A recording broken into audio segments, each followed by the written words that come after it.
Go, go, go, go, go, go, go. This is Two Guys Talking Golf. Yeah, but maybe times two. So 2 times 2. Times 2. We got 2 special guests in the building. One is a recurring guest, photographer Greg Moore, the GOAT of golf equipment photos in the industry. Pretty much started the golf equipment industry in the media. Greg, welcome back to the show. Thank you. Always good to be back.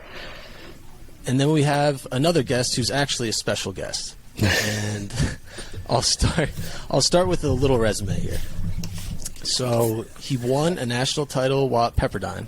He was part of the 1997 winning Walker Cup team. Nice. He's a PGA Tour champion, 7-time Nationwide Tour winner. He was the managing director of player relations at the USGA, recently appointed as the senior vice president, player advisor to the commissioner of the PGA Tour, and I believe he has a forum handle on Golf WRX. We welcome Jason Gore to the show. Round of applause.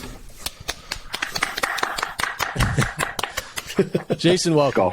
Golf clap. It's the most. Thank you. That's the most claps I've gotten in a couple of years. But thank you. So, good to be can you here. clear up some rumors that while as a PGA Tour player, you were also on Golf WRX as a full-time gearhead?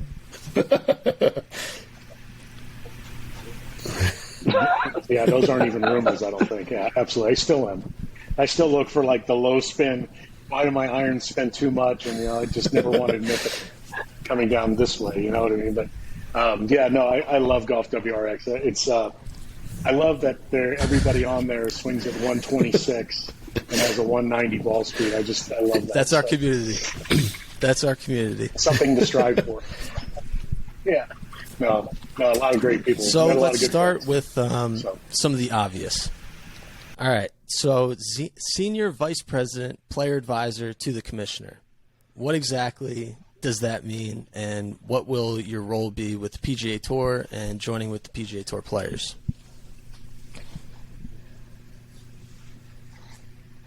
I'm not exactly sure what my role is going to be. I have a feeling it's going to be pretty similar to what it was at the USGA, where it's just going to be the bridge or the avenue between the players and the commissioner, because let's face it, the commissioner's got a business to run. And, if I can kind of bring the request, because I think it's kind of my job to really stand up for the players, and not that, leadership at the PGA Tour isn't standing up for them, but it's kind of going to be my job to go talk to the players as a trusted face, as a trusted person. Like, hopefully, I think they think I did a good job at the USGA, and just kind of basically summarize what the players think needs to be done better, how to make the PGA Tour better, and hopefully we can, put our heads together and try to make the PGA Tour like the obvious greater than it already is. They want more money.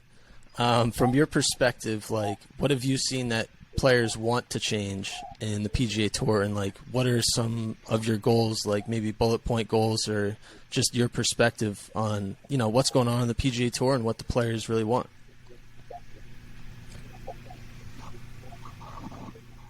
I think that's a lot to do with it. I mean, they want more money. I mean, who doesn't? Right?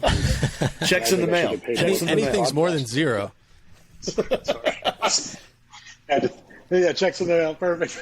No, I think, but there's so many different aspects to the PGA Tour than there is the USGA. I mean, you got sponsors, you got more events, you got other things that, you got pro-ams, and so I think there's a lot of things. I mean, there's not a ton of things, right? I mean, it's been a pretty good place for a long time, but I think it's kind of the same issues that, I complained about it for 20 years. Why do we have to do this? Why are we doing this?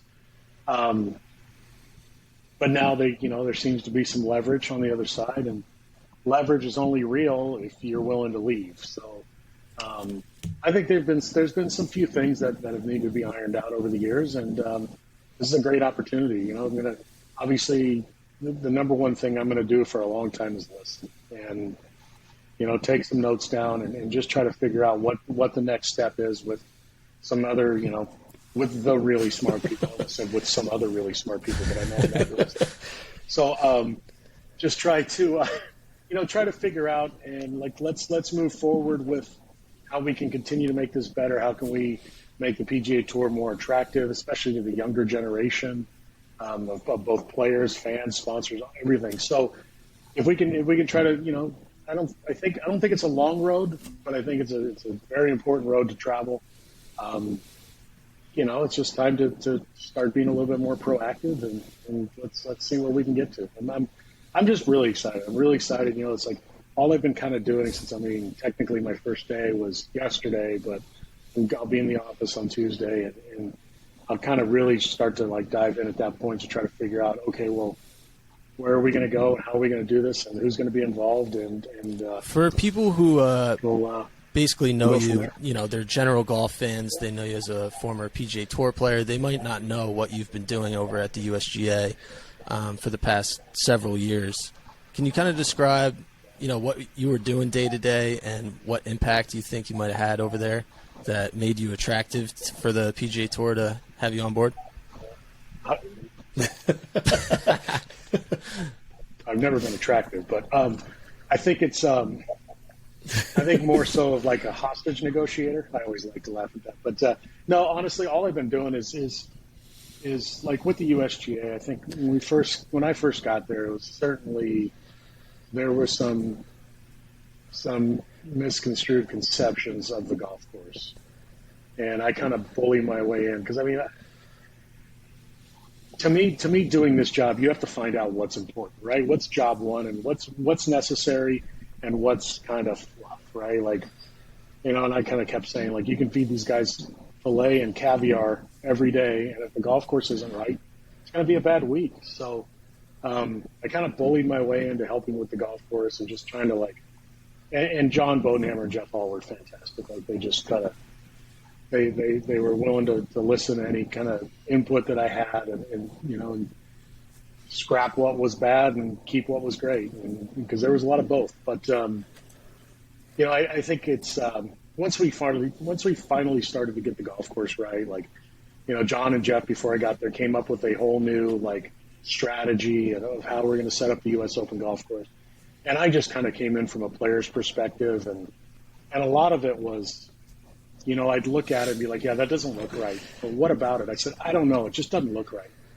Right? It's like if somebody asked me, I hit this 5-iron from under a tree and hook it and hit it up there to 3 feet. They say, how'd you do that? And I'm like, well, I don't know how to do it, but I know how to do it. Right? That's kind of where I was coming from. I'm just like, I think I said, you got to trust me 7 billion times there. But, I think that was...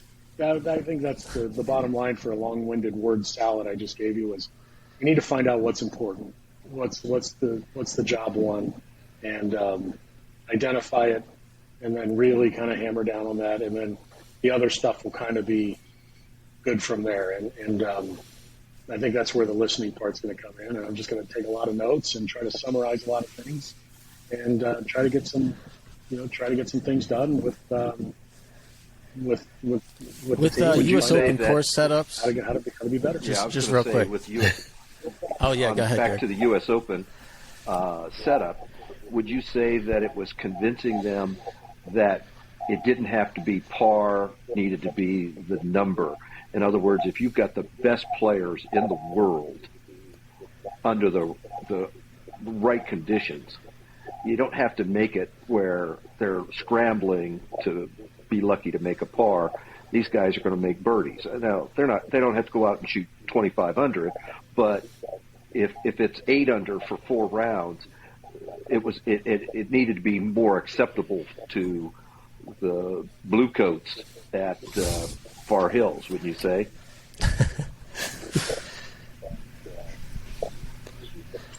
I think that the strategy that John and Jeff put forward, before I got there, when John took over, because John Bodenhammer took over right before I got there from Mike Davis, who was in charge of all the course setup.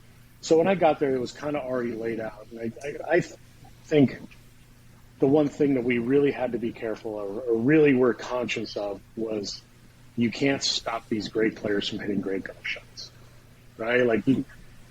Listen, there was a time when I knew 6 inches off the club face. If the ball was going to go through the window, if it was going to have the right curve, if it was going to, right? So it's and you also know when you're begging for something and you get ticked off because it didn't turn out your way, but deep down inside you're like, yeah, I pushed that a couple yards. Like, we're honest with ourselves. We're just not vocally honest with ourselves, right? It's a complete defense mechanism. But yeah, par was no longer something that was talked about. We wanted to present a difficult test that was able to reward good golf shots.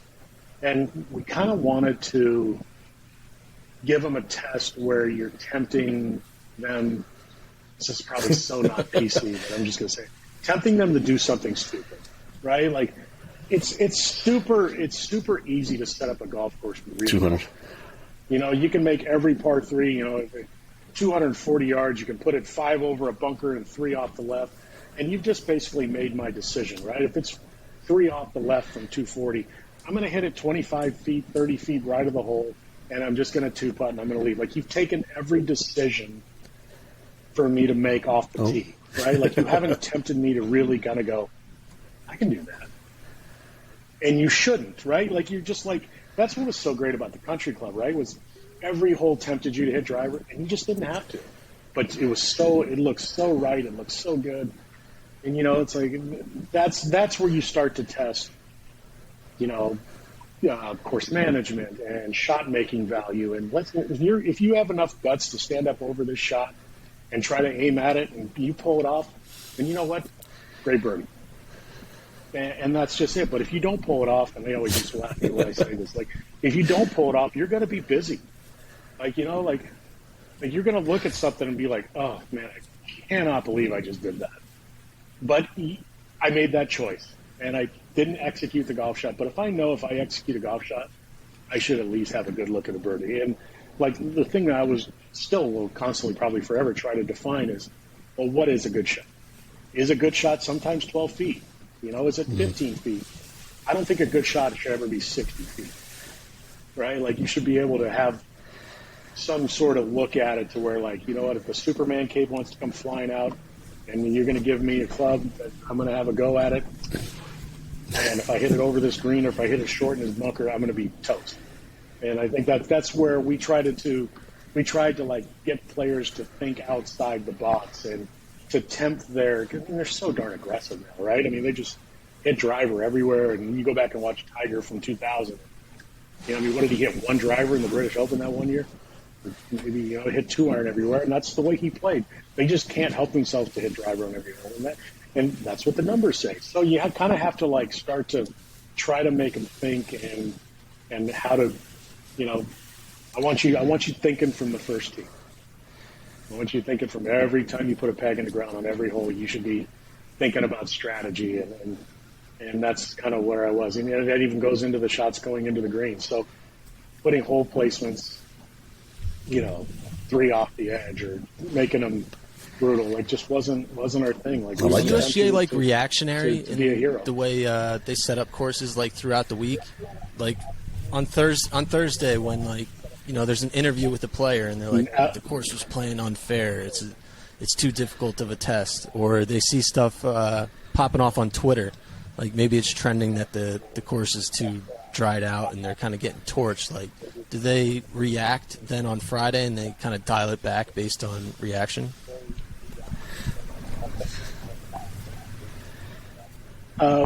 Never.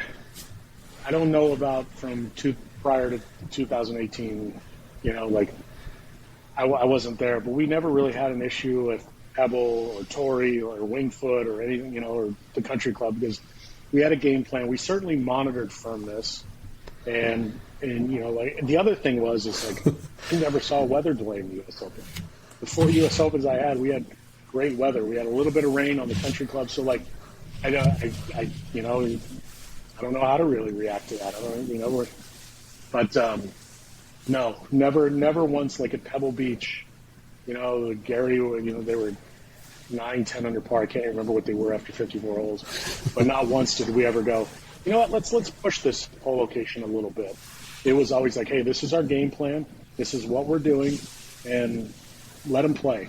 because, I think what happened at Shinnecock in 18 before I got there, before maybe Mr. Mickelson ran after that putt was, it was great in the morning, right? And then all of a sudden the wind kicks up and now it's not great. Like at Pebble, we kind of knew what the weather was going to be, but it's Pebble, you never quite know. So the golf course was always ready if the weather changed. And I think that was kind of like what we had to really kind of monitor. But no, not John was awesome about that. John was awesome about being patient. There was times when we even cut the rough at Winged Foot, knowing that, by Saturday, Sunday, the golf course will come to him, it'll be there, and it'll be a U.S. Open. So, there was 21 guys under par, and there was people going up, they gasped it. And I just kept saying, hang in there. Just, it's coming. You don't want to, all of a sudden, you hit it in the rough on Thursday and you look down, you're like, hey, I got a pretty good lie. And by Sunday, you look down and you go, oh. So, that's the way it should actually progress. And, we had 20 plus guys under par the first round at Winged Foot, and then one guy broke par for the week. That's the way it kind of should progressively.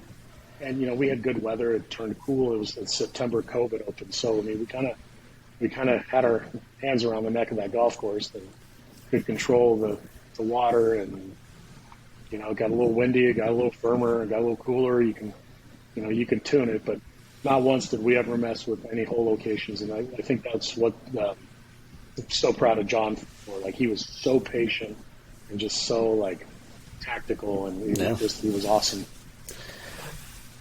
You kind of mentioned. Oh, sorry.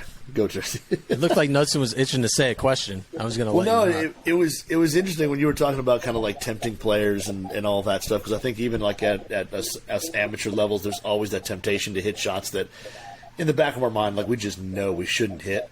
Was it almost fun trying to set up those situations on a golf? Because being a former, or not former, but being a former, tour player, you were in those situations where you're probably after the round or the next week, you kind of thought back and said man, what the hell was I doing there? Was it kind of fun to kind of almost play those shots out in your head, going, man, if I hit it here, it would be perfect. But man, if I miss it, here it is. Was that part of the fun of almost setting those things up?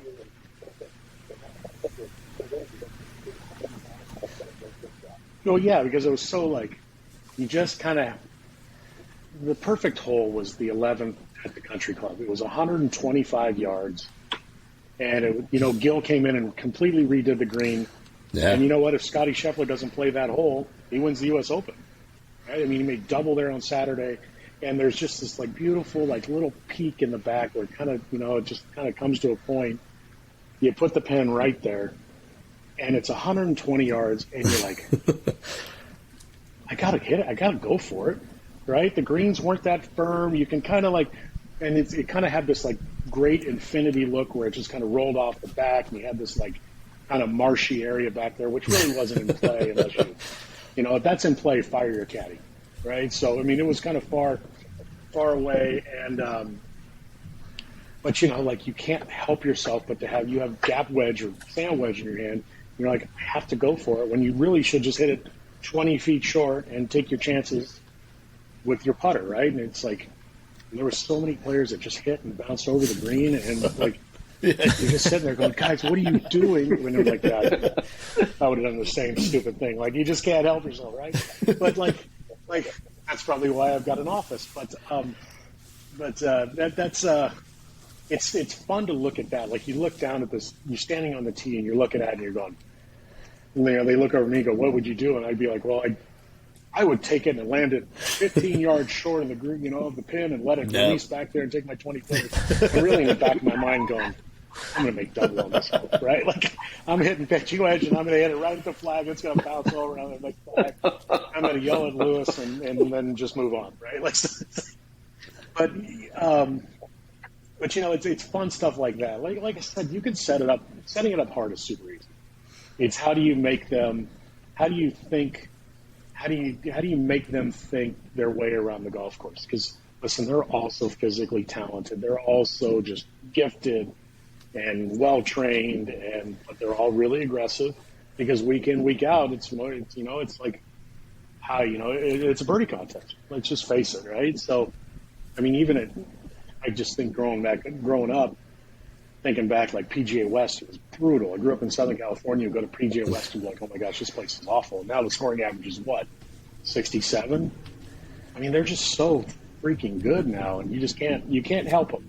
And if you try to do something to make them not good, then you're doing something completely unnecessary. Just let them go play. And we want to watch some great golf, and we want to watch some heroic things going on. But yes, to answer your question, it was super fun. It was super fun to like put my hat on and think about like, all right, how am I going to tempt them to do something? Like here's where you're supposed to hit it, but God, it looks so good to hit over here. And I had a blast in it. Like that's the one thing I'm going to miss. And I even told John Bodenhammer and Jeff Hall. I said, if you see a fat guy standing on the first tee at LACC on Monday morning at 5 a.m., please don't call security. I want to go for a walk with you guys. Like, I'm gonna just, I want to be like, I will always be a USGA guy. I mean, the people in that building are amazing, and it was a really hard decision for me to go. I just kind of felt like it was the right thing to do. I love the tour. I always have. I've had my little. Everybody has, right? It's not perfect, but it just seemed like a good time for me to maybe see if I can help. But yeah, I'll certainly miss the setting up the golf course. I love that stuff. I love being inside the ropes, even if it was just for was there 5 a.m. to 7:30 thought process in the setup? I'm going to give them something here, but I'm going to probably take it away from them over here on a hole, where you might know that, like you said, it's real easy to make them tough, make it miserably hard, and guys are shooting 5 over par to lead. That's not hard. It's doing a fair balance. So was there some schematic or thought process of we're going to have 3 that we would consider kind of easy, we're going to have 6 over here that are fair but maybe leaning towards a little harder, and then we're going to have some over here that they're going to have to hit 2, 3, or 4, 5 perfect shots?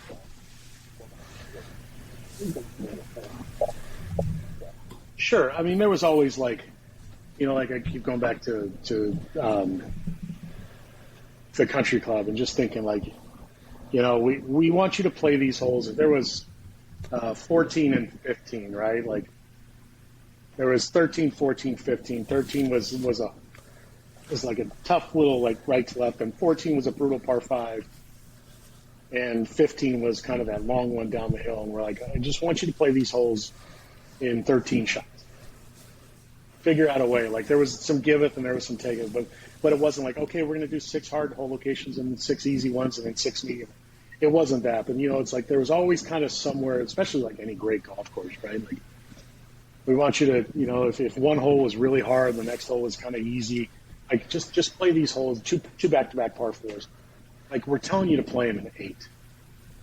And how you come about that, like 1 and 2 at the country club, 1 turned out to be a lot easier than I thought. Because it was just this hard hole and it was narrow, but these guys, like I said, are so good. And 3 was a brutal par 3. And we're like, we're giving you, play these in 7. And I think that was kind of like where we were with because, like you get your teeth kicked in right out of the gate at the country club.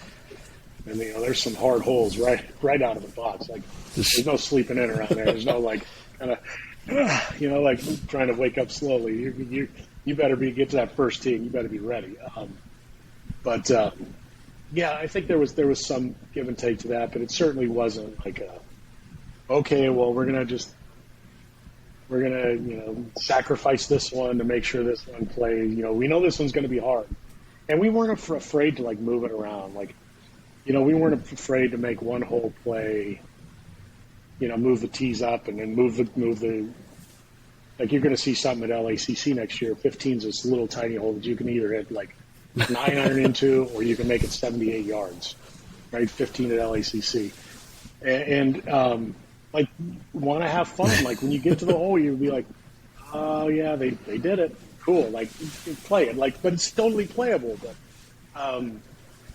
we did it for the Walker, or they did it for the Walker Cup in 17, and like especially when you have to understand. Like we did a lot of research on architecture, like architects, like George Thomas. Been reading a book about George Thomas, and he always wanted a golf course within a golf course. There's like little fingers that come around bunkers that you're supposed to use the front tee up, because now you're supposed to have a wedge into this one because it's 15 feet wide, and there's just you just learn like little things about the golf course that not anybody would really know, but that's what the architect was thinking. So you just we tried to be as true as we could to the architect, and just find conditions that were U.S. Open. What course? And just what course would you say? It doesn't have to be a U.S. Open course necessarily, but from an architecture standpoint, like what course do you think gets closest to being right and like a difficult but fair test? Tough question, I know, but I'm curious your answer. Oh gosh. No, one's coming up. The one comes right to mind, and I'm just trying to think if I'm going to miss anything. But Wingfoot is certainly one of them. Shinnecock's one of them. What about Pinehurst I just too? think Wingfoot's perfect. Like if you took the first green, no, I hate that place. No, I'm kidding. No, I love Pinehurst. Pinehurst number 2 is good. I don't think what they did to it is not my favorite, but I totally get it. I like the rough, but I've been wrong before with it. Maybe it's just because I'm biased. I think Pinehurst is fantastic. I really like Wingfoot because if you drive it in the fairway there, it's super playable. But it's super tight. It's super tough. And there's no, like, gimme holes. You got the 5th hole there. That's just a short little hole that you want to, like, I want to hit driver, and then you look at it and you're like, ah, shoot, I'm just going to hit like a wedge because the green is shaped properly, and you go down there and the fairway's 19 yards wide. Damn it, like I can't even do that right? Like, but so it's I just love like the little intricacies of a golf course and watching a ball, like you think you hit a good shot, but you didn't, and then you get up there and it's so obvious. So I like places where you have to really focus, do your homework. And you just have to think off the tee. Like I like the A to B to C to D process. Like I don't like that you can skip A, get to C, come back to B, and then go to D. Like I just want like, all right, you need to start off. You need to focus on the tee shot, and you get the tee shot and carry. You need to focus on your second shot, get the second shot, on the green or whatever. It's just there's never a let up around that place, but it is so fair if you do what you're supposed to do. And I love that place. I think it's, I guess, I don't know if I'd want to play it every day, but it's certainly a, All right, let's get off golf courses. We need to get on equipment. Course, but, and you were a player. You are a player. You still are a player. You just played in the Met section. War's good. And then you work for the USGA, who tests equipment, whether it be drivers or balls or whatever. And now back with the tour, where there's a vocal group that thinks that the USGA should stay out of the equipment as far as the tour players. So we're going to throw out, since you said anything was good, a process on driver size and balls. Come on. Should they roll the ball back or just make it spin more? And give us the answer from all three: player, USGA, and now PGA Tour executive listening to your constituents. I like this. Going through a tunnel. You knew I was going to give you the tough questions. All right, so let me write this down. The player? You wanted from the player? Hold on, I got to keep this. Yeah. Player, USGA, and tour. All right. So, from the player, I honestly think that there will always be ballparks for PGA Tour to play in. Right? And what was the second part of it? Let me write this down, too. Do they need to roll the ball back or just make it spin more And is driver size something they need to be worried about, or driver length, which they've already shortened a little bit, so that maybe is a moot point. Well, I think the driver length was like the low hanging fruit, right? I think it was kind of one of those things. Let's get this done before it starts to get out of hand, right? I mean, when I came on tour, it was 44 inches, and that just moved up from 43 and a half and stuff like that. Now it's 45 and then 46. At what point does it get to 47? You're going to get a 13-year-old coming out who's swinging a 47-inch shaft, and that's just what they know, or 48, whatever, right? So I think that was kind of the low-hanging fruit. Adding spin to the ball. I know the USGA and the R&A did not want to mess with intellectual property of the manufacturer. So that was something like, we're not getting into helping you figure it out. Rolling the ball back. I think with some of the new testing measures that the USGA was thinking about or are thinking about, I think the area of interest just closed to manufacturers probably yesterday or day before or something like that. Very recently. How about that? I think... How do I say this? I know what I'm trying to... I like I said, I think there's always a ballpark for these guys to play in. But with water and land size and all this stuff, I get it. I totally get it.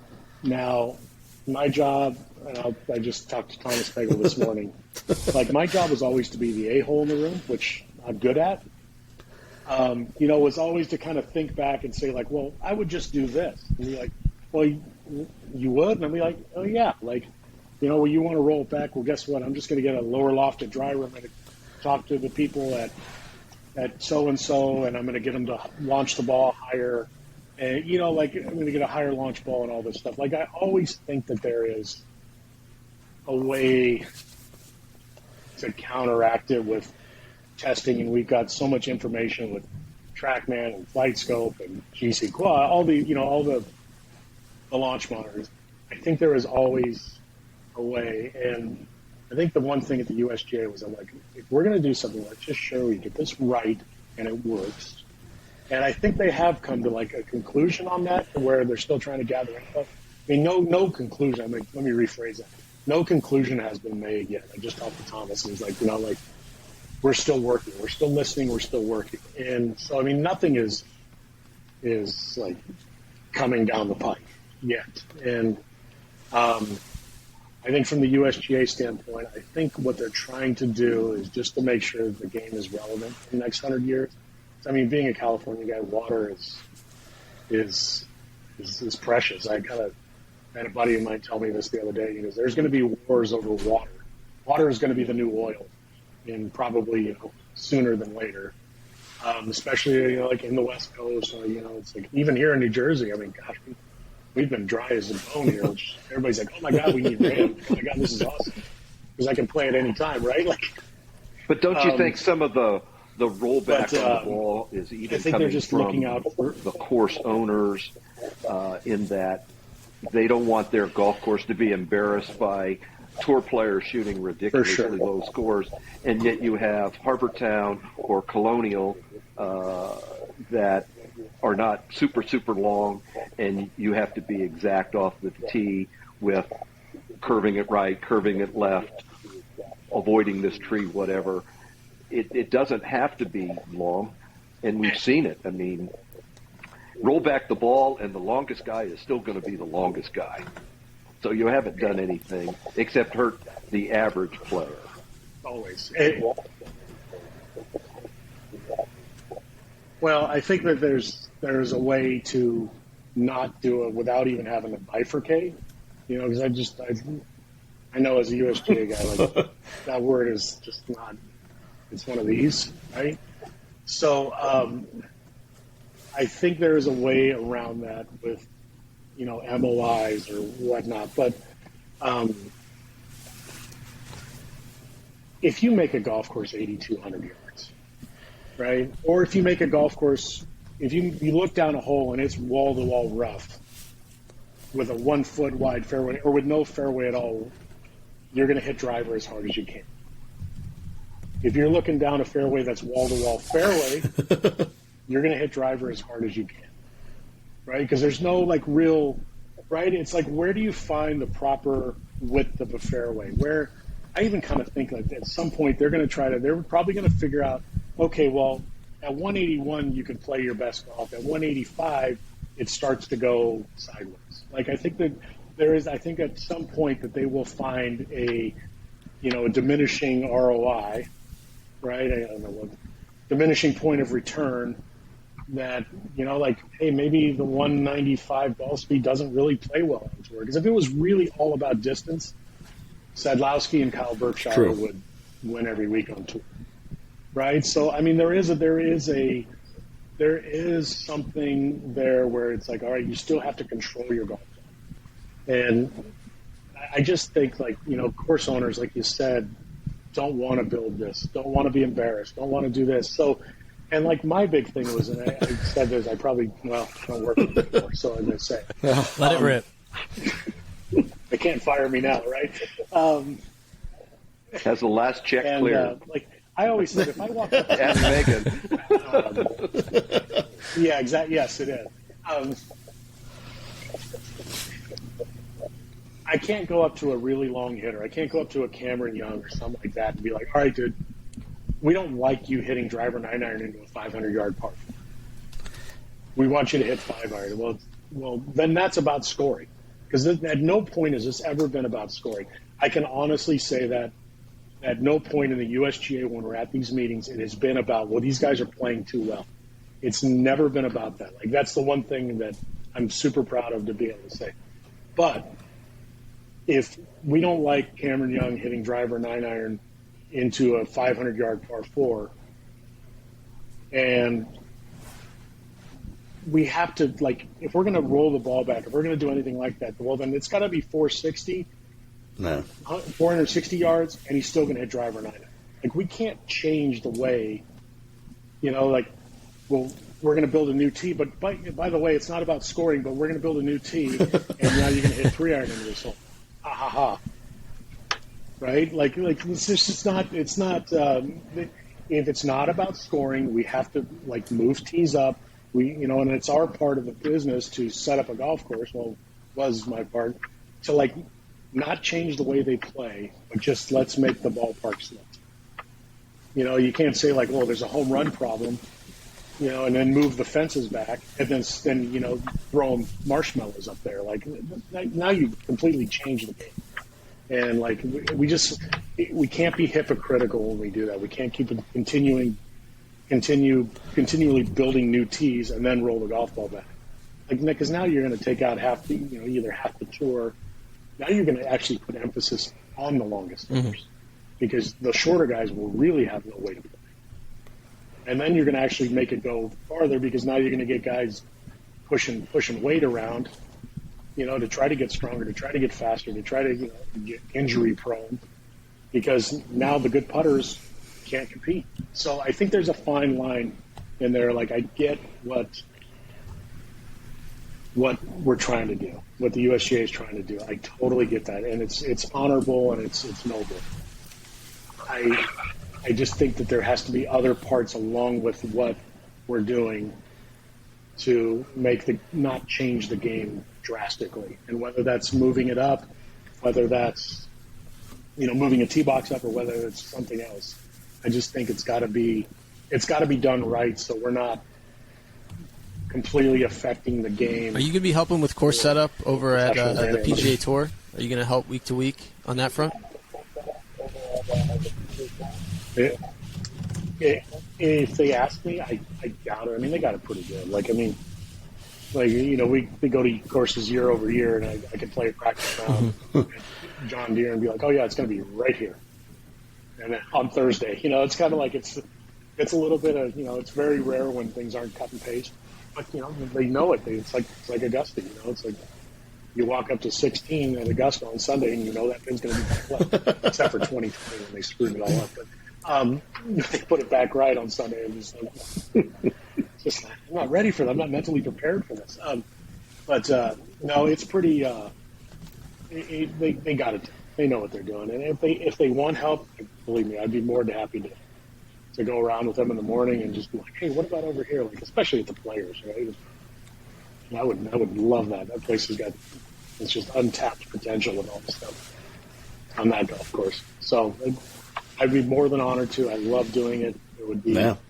Getting awesome. back to the equipment side of it, like you, you were a tour professional for many years, and nowadays we're seeing, it seemed like, years ago, everybody had an equipment deal. Somebody had an OEM on their hat, and they played what we assumed was 14 clubs of that brand, and then Greg kind of diminished that with his what's in the bags. But when you were like kind of coming up and, starting to turn professional and starting to realize, hey, this is what I'm going to do, I think a lot of us amateurs always dream that, TaylorMade or Callaway or Titleist, whoever come knocking on our door and say, hey, play our stuff, and what do you need? But how did you kind of go about that? Because, like nowadays we're seeing so many free agents out there that are playing whatever they want, kind of, or playing very limited deals or however they're setting it up. But, how did you kind of look at the equipment side when you started, kind of started to turn professional and, people were probably, asking you, do you want to play our stuff and all that? Like, how did you go about making a decision? Like, did you sign with one OEM? Did you kind of play free agent? What was your kind of thoughts going into that whole process? Okay. I kind of went both directions. Like I was with one manufacturer that I loved their irons, didn't like their driver.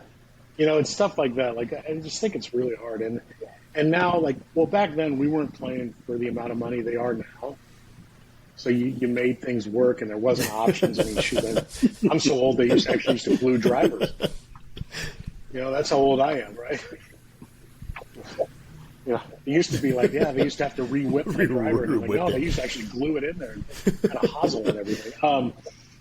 But you have to realize, take whatever he says with a grain of salt, because one year at Greensboro, he finished T2, and the next week at Barclays or Northern Trust or whatever it was in the first playoff event, his irons and his driver were on the Ping van being reshafted, and he just finished T2. So he is the ultimate equipment hoe.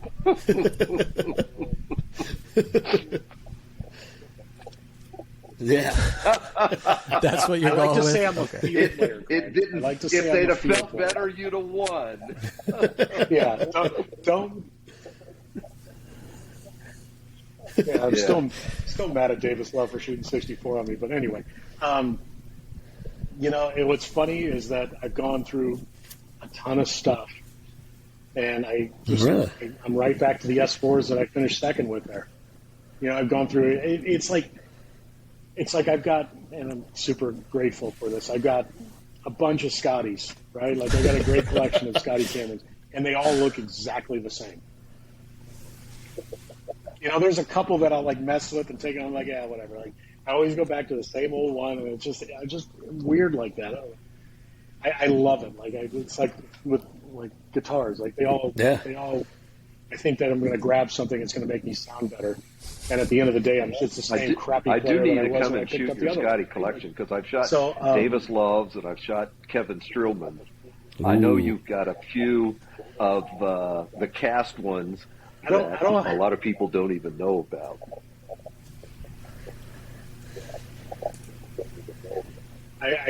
The collection's getting diminished just because he's got a buddy that's like, hey, can I try that? Yeah, sure. And it's like, you Tell Bodenhammer you want that one back. Hey, but the ones I do have are really, really good.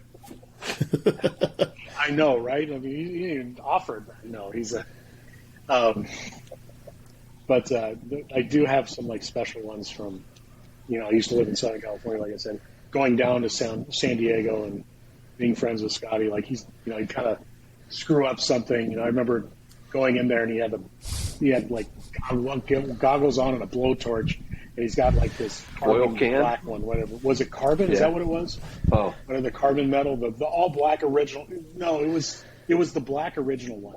And he's got a blowtorch on, and he goes, "Look at that!" Oh my God! And that was the start of the blue one. And he goes, "Do you want it?" And I go, "Heck yes, I want it." So I got it like it's in like I'm like, yeah, That's I got the awesome. original blue one Yeah. in my basement right here. And please don't give out my address. But yeah, that's but those are the ones I have. Like he had a tiger putter with like the offset neck, and it had like one little like cut out of the hosel. And he's like, yeah, I'm going to melt that. I'm like, no, you're going to melt a freaking shaft in that thing right now. And I'm going to take it with me. Right? So it's like,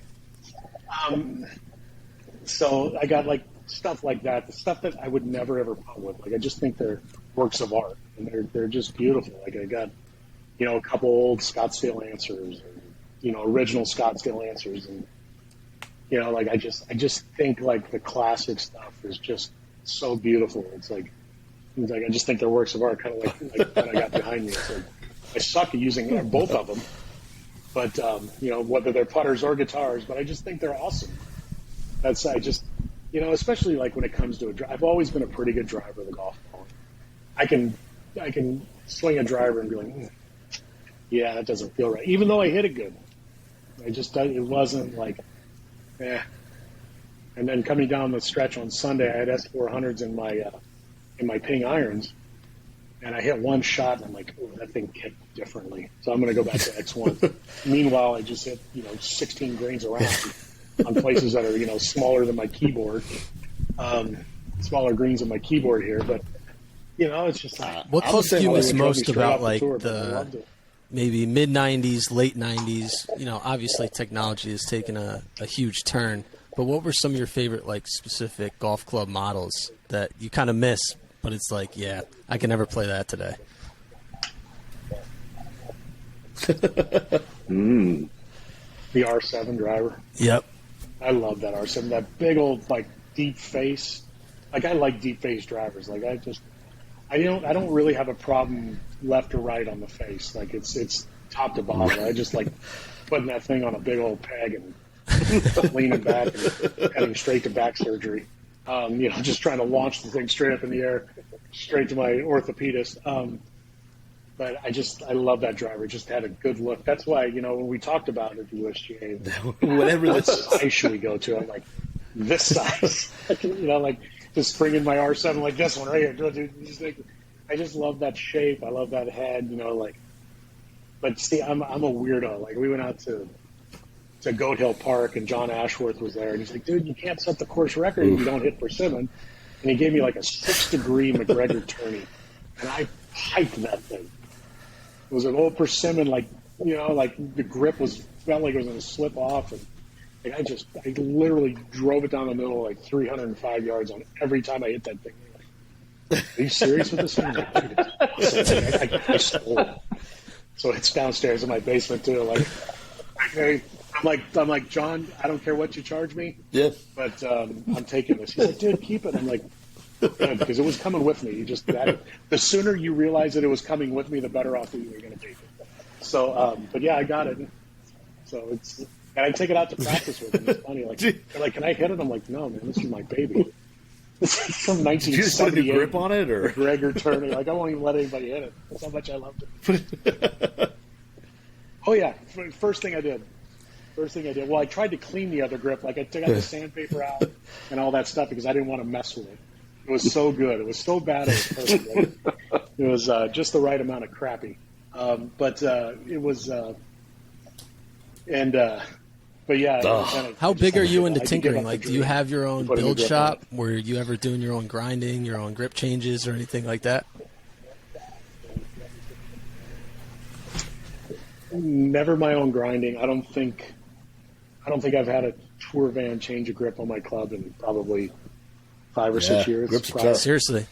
The problem is now trying to get the darn things. Very big issue.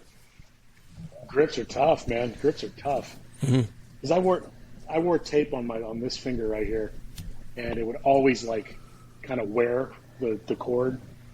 And literally, I was doing it I'd go out on a trip, come back, change my grips, or change them before I went out on a trip. But it was every 2-3 weeks. Like there's no 2 to 3 weeks. Switch over to Super Stroke grips on your iron. Right up there with fresh. And Arnie Cunningham will give you all you want every week.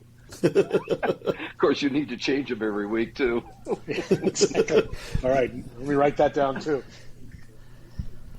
Way super. See, I like them when they're kind of like perfectly gritty. Like, I don't know. Oh, What's in your bag Don't now? get into my mental illness right now.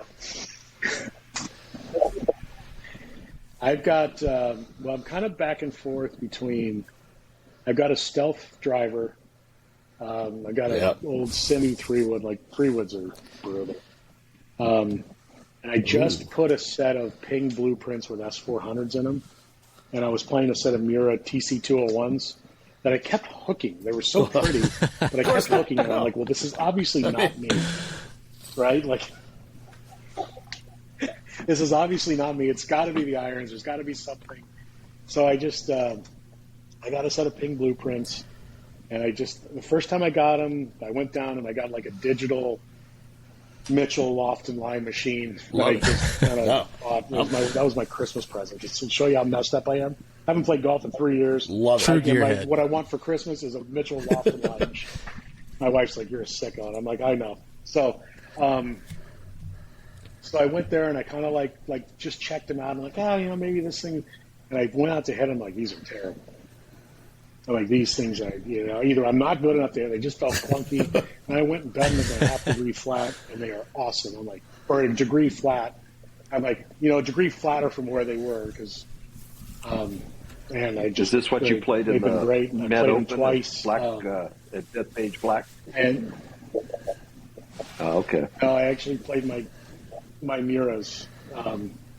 But believe me, before I left that night, I have a simulator in the house here. There's a great story to that too. I might have to get into that. I don't know how much time you got, but I was sitting there going, doing comparison on the simulator, like, well, these blueprints spin the right amount, and I'm like, I couldn't do it. I couldn't pull the trigger. Maybe if I would have pulled the trigger, I might have won. Yeah, but of course. I wouldn't have. I'm just like to blame something, but yeah, no, they're really good. And Intimidating. Those blueprints are really small, but yeah, I'm trying. I still play a bunch, but I'm trying to There's a guy at Hamilton Farm at the golf club I play here in New Jersey, and Ken Martin, great guy.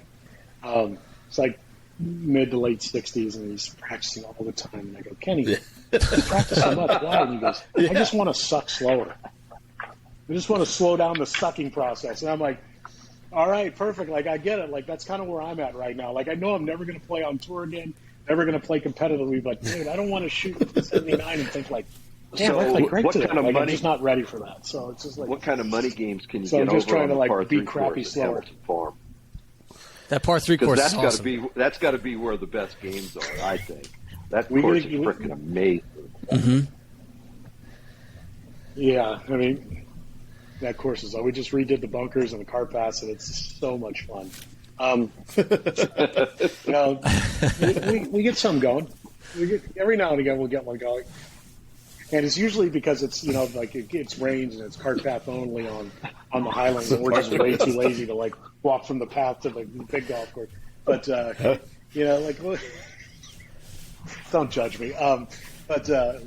We get some great games. We got Mark Costanza, who finished runner-up in the Mid-Am, plays out of there. Pat Wilson, who played in the U.S. Open a couple, and met the Grazerman brothers play there. Max plays on the Corn Ferry. So we get some good games. The only thing I got on them is I can talk some stuff.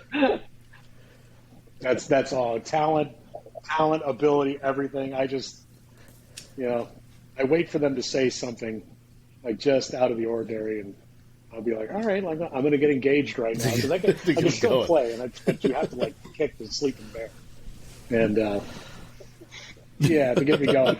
Otherwise, I'm just kind of this is great. I'm not at work. Do you still grind on the game at all?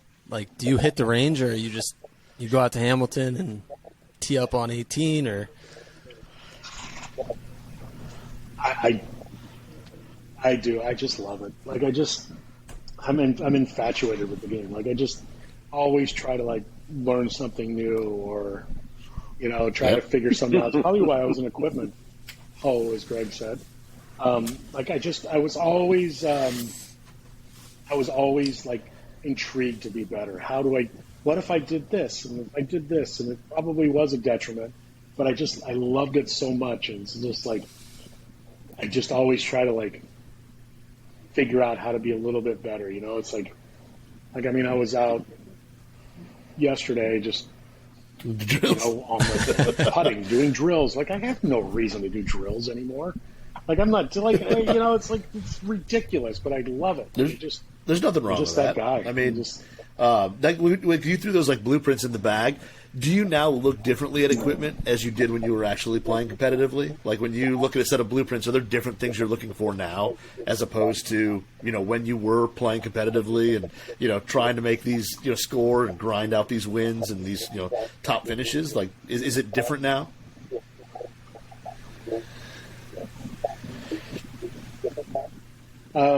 Yeah, a little bit. Like, every time I walk up to my bag or I see my bag, see a bag playing the smallest irons. Blueprints. I'm like, who's that idiot? Oh, wait, that's me.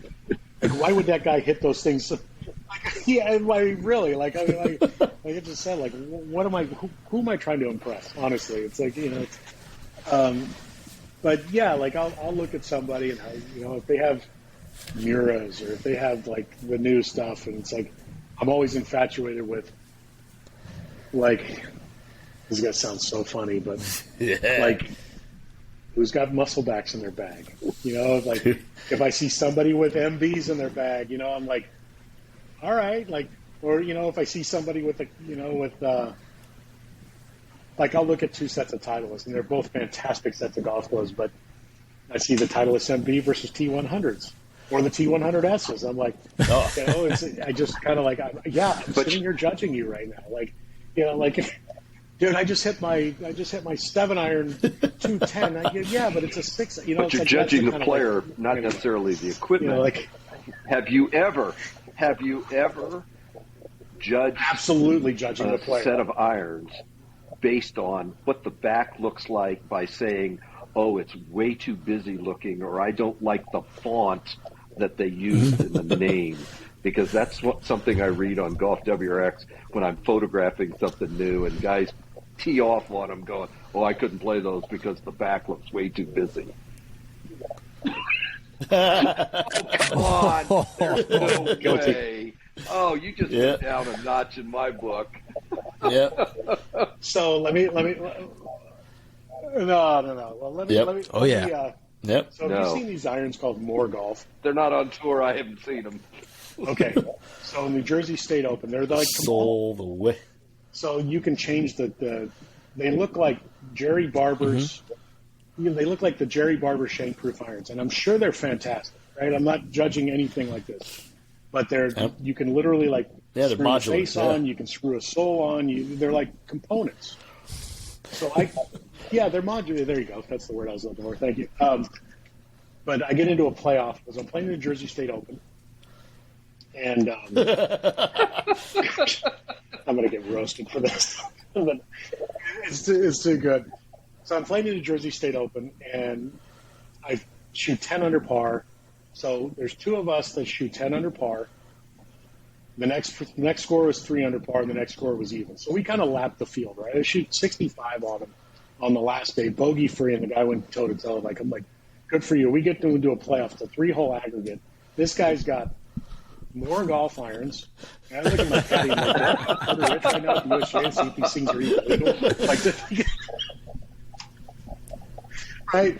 And he comes up to me and he goes, he's got an Encore golf ball, which I think is a fantastic golf ball. And he's got squares on. And I'm like, and he whooped me. He birdied 2 holes in the playoff and just whooped me. And I'm like, I just got beat by a guy hitting more golf irons, wearing squares, and playing an encore ball. I'm like, I may need to rethink my narcissism. Like, but he was great. He played great. Yeah. Like, it's like I just looked at him. Does this guy know who I think I am? And he just wore me out. Like, and I'm like, maybe I need to go back and rethink this a little bit. But no, he played great. He beat awesome. fair and square. I mean, that is as long awesome. as his irons Do you still show up to events with? He wasn't an amateur, was he? No, he was a pro. Yeah, a super nice guy and a really good player. Like he. Do you still show up to? Smashes it too, like every other kid. Go ahead. He's like, 27. I go, how old are you? He goes, 27. I said, dude, I've been able to drink longer than you've been alive. When you're playing in like drink. competitive Anyway, events, sorry, do you still show up with the staff bag, like with your name on it? Okay. His wife caddies for Absolutely him. not. I was hoping that was the answer, but you never know. No, I carry. Yeah. Ooh. No, I got a Pepperdine bag, and I keep saying, I keep joking. And Pepperdine bags are super cool. Coach sent it to me a couple years ago, and I'm like, I hope nobody confuses me for being in college. Who's that freshman over there? So No, they think you're an original. Yeah, he's that alumni. freshman That's guy. what That guy it was Yeah, cool. yeah. that's right. That bag ain't So does free Coach in a apparently by sense. sending me the bag. We're expecting a little something. That's awesome. But no, I do the same thing. I walk down the range and I always think of like, especially when you see something unique like that in a bag, it's always, I think to myself, how did that get there? Was it fit? Did the person just buy it? Did they, whatever, like, why is it in that bag? How did it get in that bag? Why did they like it? Why do they don't like and that stuff always goes through my head when I walk down the range or get paired up with somebody on a course, just playing. I always look at the bag and see what's in there and then try to kind of decide why that club is in that bag for that person. It's just something I just always do. Yeah, and I can. You and I could be like, you and I could be like I can standing there in understand Waldorf that. on the I was Muppets, talking just sitting up about in the looking at the back of the iron, and you didn't like the font that they use for the name of the club, or the font they use badge. for the number. Yeah, the badge looked bad, or I don't like the weight plug that they put back there.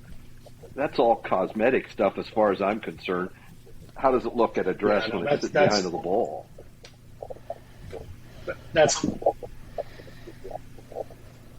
a little much, but I do believe it has to look good in the bag. So do you worry about bag honestly, chatter? Or are you, if you you know, have something that You got iron covers on? Yeah, that's what.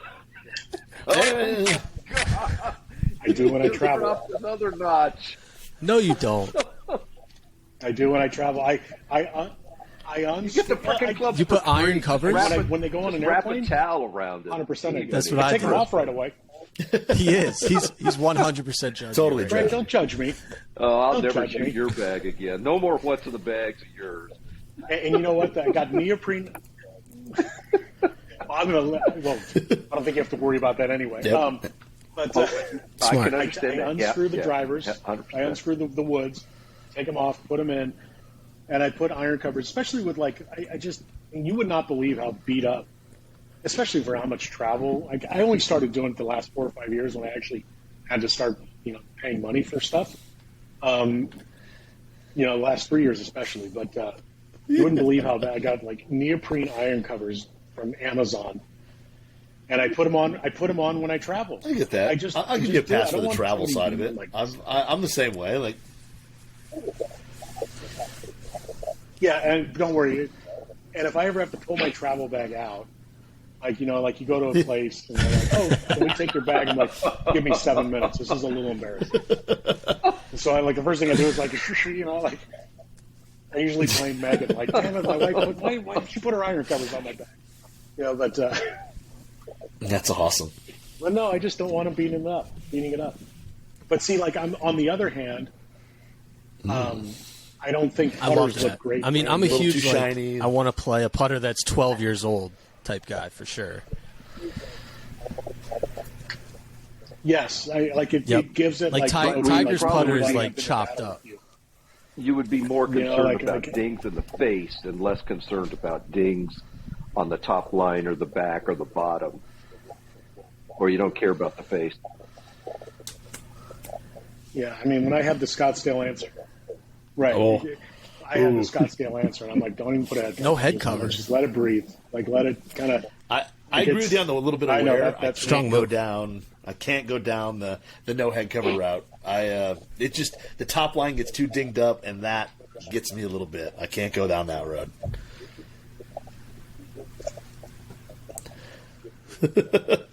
Oh, don't get me wrong. My putter's got a head cover on it, but I just think it has to get to a point where it needs to have a little personality. It needs to have a little soul. You need to look down and be like, all right, man, I remember where that dinged, right? Like we've been here together, man. Let's. I need you. Well, I've it's said my for version of years kissing that's Billy why Guru. Nike couldn't get a putter Right, for the most part in anyway. the Tiger's hands because they needed to take a high-res screenshot of the top of his Camryn and then reconstruct every nick and ding in the top line, because when he looked down at it, it didn't look comfortable. Yeah. It's all beat up. I bought this guitar brand new. Is that the It looks better pre-worn? that way. Yeah. No. Yeah. I bought it to look. It's actually I like bought an it option, looking isn't like it? this. Yeah, isn't it like an option? It's like, Nobody had ever played this thing. Yes, and it takes more money. yep. It costs more money to have somebody. How beat did they the do hell it? out of They your just brand have new guitar. someone like play it over and over again for weeks? Like, does it take longer to get that way? They won't tell you. What? No. They take chains to it. They take, like, I mean, if you look at it, it's like Yeah. the paint on it is cracking. Like, Yeah. it's weathered. Like, I don't know if you can really kind of see that, but like I don't know. They take keys. They take all this stuff. Like, Yeah, it's all I beat. bought it, and it's like pre-worn. Like, you can look at the back, That's right? Like, it's kind of looks like it's Yeah. like somebody good. It's like, to me, that guitar's got I like soul, it. and I didn't touch it. Nah, not at all. So I'm a weirdo. When did the interesting guitar start? Was that after Hey, you were on the PGA anyway. Tour? Way back. It actually started in college. It started. I got a Takamine guitar over there because that's what Garth Brooks used to play. And I remember going to Guitar Center and financing the guitar. And my dad yelling at me because I financed the guitar. What the hell are you doing? And I just every year I bought, kind of stopped in the last few, but that was kind of like my off time on the road was I'd call my wife and she'd be like, "What are you doing?" I said, "I'm going to my girlfriend's house." And that either meant Guitar Center, Sam Ash, whatever. Like she knew, like I would just go spend the afternoon at a guitar shop, and she's like, "Okay, cool, have fun." But I call that my girlfriend's house. Greg knows the relationship with my wife. She's amazing. She's awesome. But she'd be like, "All right, have fun." It's like there was no private investigators involved. She knew where I was going. Like I just and I knew, and I would go by. If I went there like on a Monday or Tuesday and would play a random You're buying guitar it. and want to go Yep. back Thursday to play it again, she had a chance. She had a chance to come home, right? Like if I play it and be like, "Oh, whatever, that's cool," and then I'd go back to one and be like, "Ooh." And listen, it didn't make me play any better. It just felt right. Like it was just like, Yeah. okay, it was like Harry Potter's wand, right? Like, it was. But there was a couple times I did that where I was in I remember in Charlotte, I bought this guy, Ooh. and I was actually in Raleigh, and I bought it, and I just kind of went back and it's a John Petrucci Music Man, and it's my go-to. That's why it's right here. Like I'm very fortunate enough to have all these, but like if I'm just grabbing something to Trying play. it.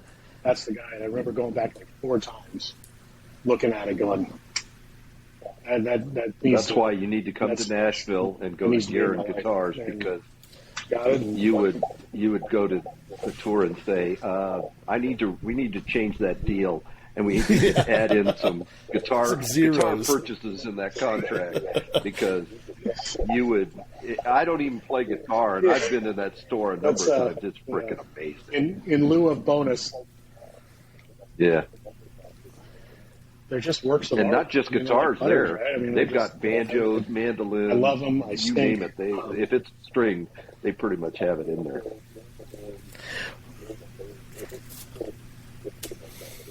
I just love what's able to come out of them, right? Something that I'll never do. It's like Brad Kenson's putter, right? You look at it, and you're just like, yeah, you're perfect, and you're perfect because that guy makes you look perfect. Ooh. And it's like, I've got a John Mayer signature over there. Do you write original I'm gonna play music? like John Mayer, and I'm like, yeah, right. Anyway, no, I stink. I'm like a 12 handicap, but I love it. Like I used to bring a guitar on the road, and I had it's called a pocket pod. It was like a little amp modeler that I can plug my phone into and plug the headphones into and play and Nice. run around my room and look like Angus, kicking, doing leg kicks. But that was what I did. I loved it. And it's, I can play. I know all my scales. I know how to go up and down the keyboard, the fingerboard. I just don't have any speed. So if you put me on a nice, beautiful ballad, I got it. And I can keep up with chords. I can do all that stuff. Like I can, and if it really gets bad, I just turn the volume down. I played on stage a couple times, all the way down. Like, dude, you did great. I'm like, I know, wasn't I awesome? What's the kind of music you listen to? Like, what's on your playlist? Anyway, anything that sounds good. Honestly, like anything that's like sonically good. I listen to country, to Mozart, to rap. I just, if it's something that kind of sounds good, fair enough. It's recorded well. All right. Well, I think we're winding down on our allotted time. I hope you do know that the title of this podcast will be "Here's Why Jason Gore Plays with Iron Covers," or "Here's Why Jason Gore Uses Iron Covers." Yeah, or just Jason Gore uses. Yeah, it's just Jason Gore uses iron covers. With iron Here's covers. why. Yeah, This changed our relationship. That one little line changed it. But You and congratulations Kim. on the yeah. yeah. Congratulations on the new gig at the PGA Tour. I know you don't know exactly what you're getting into yet. I'm sure you haven't even talked to all the players to get their standpoint on what you can do. To Will do we better. see you at Napa? Yeah. All right. Yes. Yep. Napa President's Cup. I go to HQ next week for my first day on Tuesday after Labor Day. I'll spend the week there. I'll leave for Napa Friday, and then I'll go to rookie orientation, be a wallflower, and then I'm just going to have a notebook and just walk around and just listen and try to figure out what's what's most important. Well, I have to a these whole guys. list I of have a things feeling that I it's want gonna you to be work more. on. Yeah, your number just got blocked. Hey, you call me. I never call you. Hey, you started. Wow. But no, I just want to make sure that listen, if I'm gonna represent the players for this, directly to the commissioner, I want to make sure that the list is solid and make sure that we got the right things being brought forth and make sure that we get this, continue to improve and make the PGA Tour the best place in the world. Like, just make it even better. Let's just embarrass everybody. Let's just make this so good that everybody wants to be here if they don't already. So you're in listening mode right now. You're going to listen, kind Very of much so. craft your list of things to do, and then try to implement them going forward. Just because I have iron covers doesn't mean I have everything. I don't know that. I'm starting to question everything right now.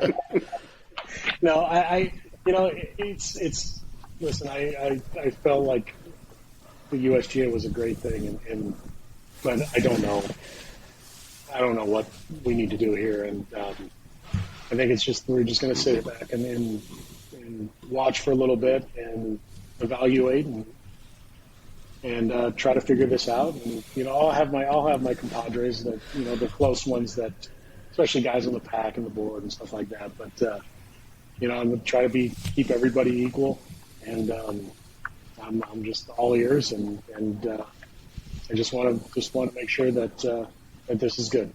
Well, the golf world's in a wild place right now, and you're in a place to make serious changes for the future going forward. So good luck and enjoy it.